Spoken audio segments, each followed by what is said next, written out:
Bismillahirrahmanirrahim. Assalamualaikum warahmatullahi wabarakatuh.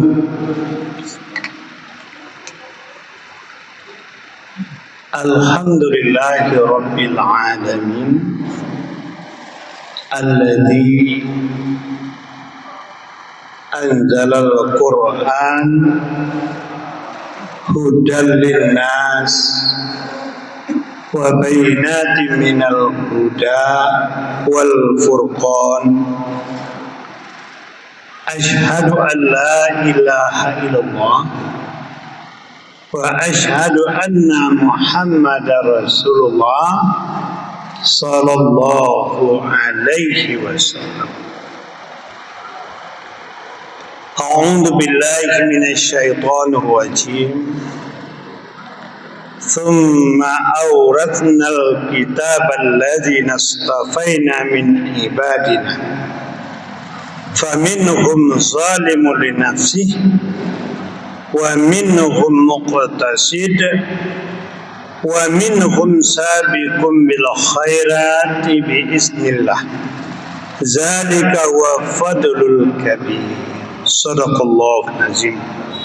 Surat Fatir ayat yang ke-32. Artinya, kemudian kami telah wariskan kitab kepada orang-orang yang kami pilih dari hamba kami. Maka di antara mereka itu ada yang zalimun li nafsihi, yang menzalimi diri sendiri. Wa minhum muqtasid, ada juga yang pertengahan, mengamalkan apa yang mereka suka. Wa minhum sabiqun bil khairati bismillah, dan ada juga yang lebih dulu dan berlomba-lomba mengamalkan atas izin Allah. Mereka itulah orang-orang yang akan mendapat karunia yang besar.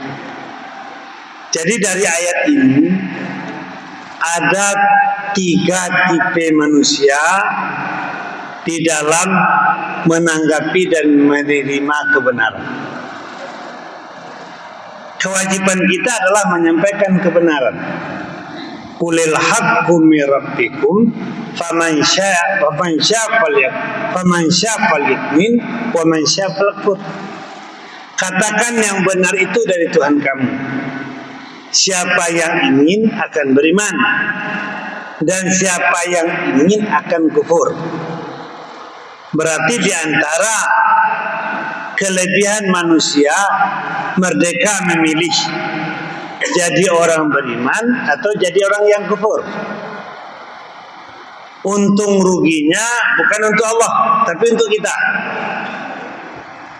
Kita mau jadi orang beriman, Allah tidak untung dan Allah tidak rugi. Kita menjadi orang yang kufur, Allah tidak untung dan Allah juga tidak rugi. Jadi untung ruginya adalah untuk kita. Jadi ketika Allah berikan kitab, ketika Rasul menyampaikan kebenaran, ketika para dai menyampaikan kebenaran, ada 3 tipe manusia dalam menerima kebenaran itu. Yang pertama adalah zalimun li nafsihi, orang-orang yang tergolong menzalimi diri sendiri.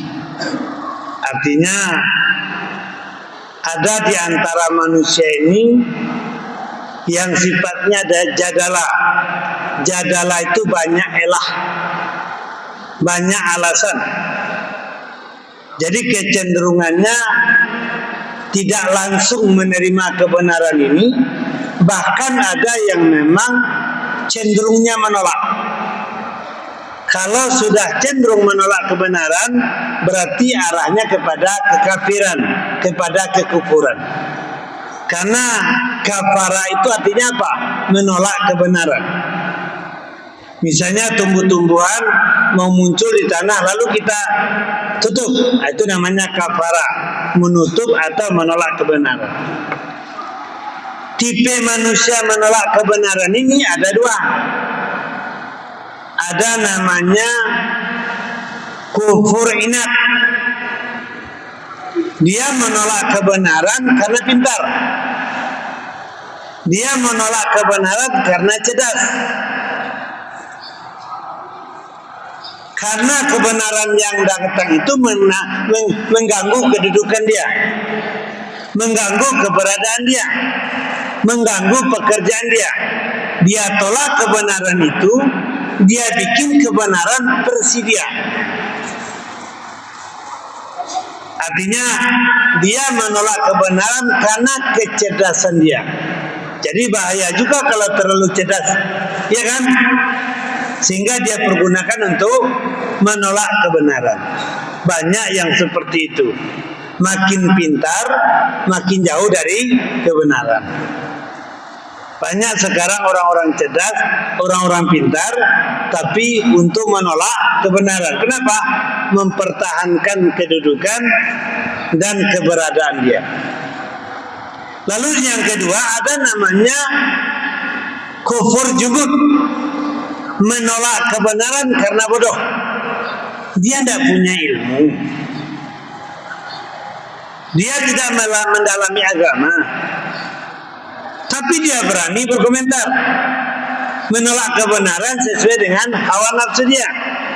Ini namanya kufur jumud, kufur karena bodoh. Berani dia berkomentar, sementara ilmunya tidak ada di sana. Jadi dia menerjemahkan Al-Quran dan hadis itu sesuai dengan keinginan dia saja, sesuai dengan hawa nafsu dia.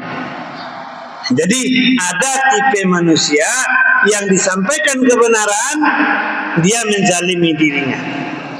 Innal ladzina kafaru sawa'un 'alaihim a'anzartahum am lam tunzirhum la yu'minun. Jadi orang-orang kafir itu disampaikan kebenaran kepada dia dan disampaikan kebenaran kepada dia sama saja. Kenapa? Karena mereka sudah betul-betul menolak. Kenapa? Khatamallahu ala qulubihim wa ala sam'ihim wa ala basarim bisyawah wa lahum adzabun azim. Kenapa? Tertutup, ya kan? Tertutup hatinya, tertutup penglihatannya, tertutup pendengarnya. Itu menunggu azab lagi. Kita berlindung kepada Allah, jangan sampai terjadi golongan yang memang menzalimi diri kita sendiri dengan menolak kebenaran yang ada. Kedua, ada golongan muktasid. Muktasid itu tengah-tengah. Dia mengamalkan dan menerima kebenaran itu sesuai dengan kebutuhan. Kalau akan mendukung kebutuhan dia, akan menguntungkan program dia, dia terima. Bahkan dia berpegang itu. Bahkan dia berani berucap atas nama Allah. Wa minan nasi may yujibuka qawlu fil hayatid dunya wa yushidullah ala ma fi qalbi wa huwa ala dzul hisab. Bahkan dia berani mempergunakan ayat, berani mempergunakan ayat. Kenapa? Karena cocok dengan keinginan dia, cocok dengan program dia, dia terima. Bahkan dia berani bersumpah, ya kan? Tapi yang lainnya kalau tidak mendukung untuk keberadaan dia, dia tolak. Ini kecenderungan orang seperti ini cenderung menjadi orang yang munafik.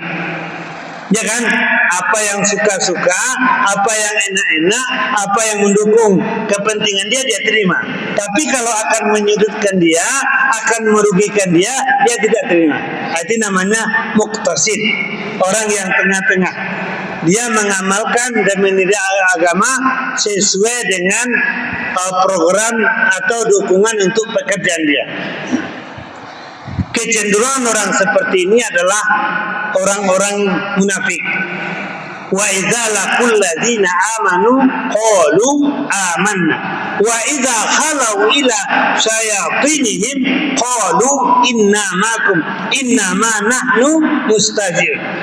Giliran dia dengan orang-orang yang memang baik, dia kelihatan baik. Tapi kalau dia sudah kembali kepada golongan mereka yang tidak baik, dia langsung berubah menjadi tidak baik. Jadi tidak punya keistiqomahan, tergantung kemana dia dibawa. Yang penting ada keuntungan di sana. Ini namanya muqtasid. Lalu yang ketiga adalah sabiqum bil khairat biiznillah. Ada orang-orang yang menunggu, ada orang-orang yang menanti. Mana dia kebenaran itu? Sewaktu dia mendapat kebenaran, maka yang dia pikir adalah pengamalan. Inilah orang yang beriman. Inilah orang yang berada di bawah hidayah Allah Subhanahu wa taala, menunggu dia. Jadi makanya ilmu itu dibagi dua oleh Rasul. Ada ilmu yang sampai di kepala, ada ilmu yang sampai di dada.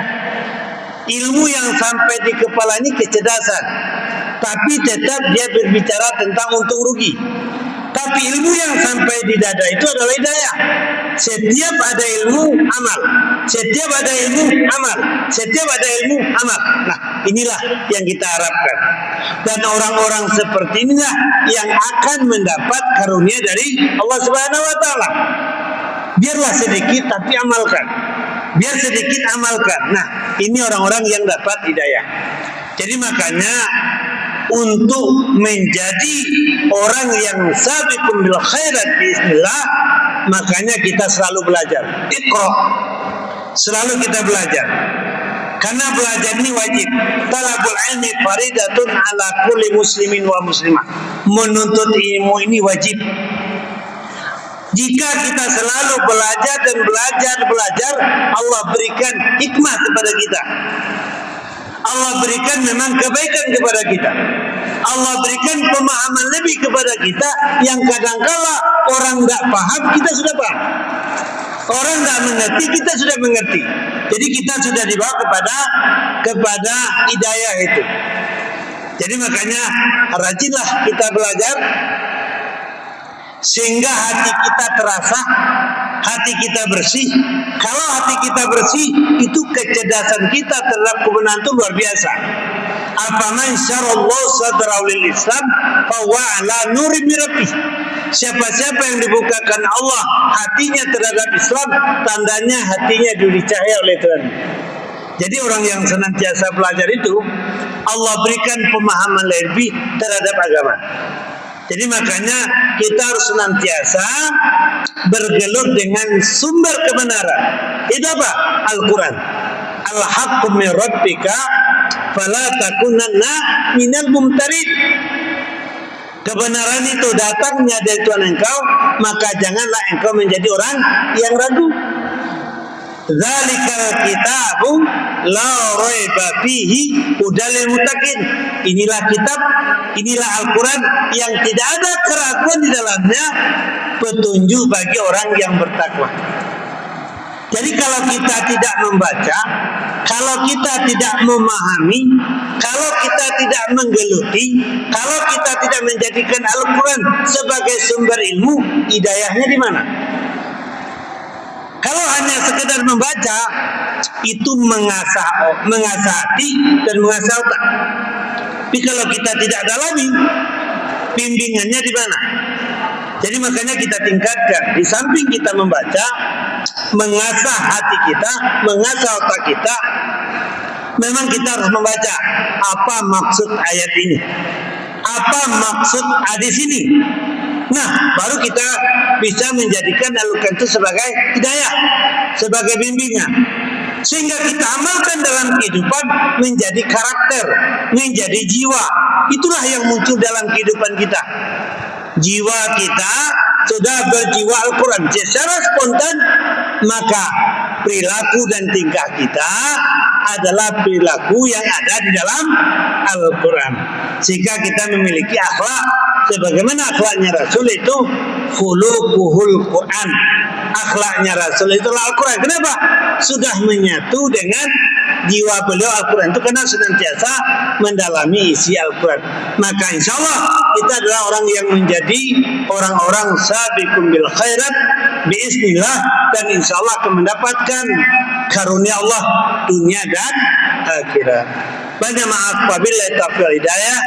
Assalamualaikum warahmatullahi wabarakatuh.